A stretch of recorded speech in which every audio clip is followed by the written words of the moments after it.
با درود دوستان عزیز، این را باید دانید دو تا تاجیکستان است. یک تاجیکستان در زمین، در سیاره زمین، همین جمهوری تاجیکستان است، و تاجیکستان دیگر در فضا.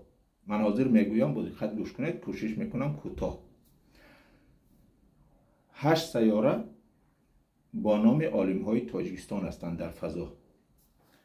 در تاجیکستان 5 تا رصدخانه است. همین تاجیکستانی که امروز هست، یکی از آنها در شهر حصار است. حصار این جایی هست که مولوی جنونی در زمانهای پیش از قندهار آمده بود، در همون حصار زندگی زنده کرده بود. این یک دانشمند است، بسیاری هم میدانند و شعر هم نوشته است. یک کتابی شعر هم دارد. اما کتابش را من سالهای پیش خوانده بودم، اما سال تولد اینهاش در یادم نیست.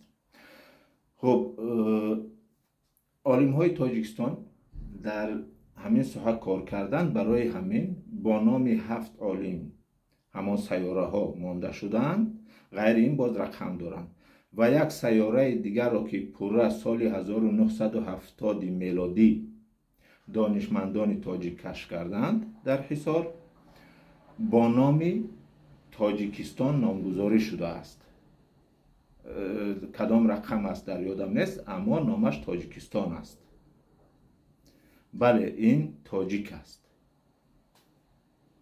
تا نوار آینده، خدایا رو مددگارتان باشد. با درود.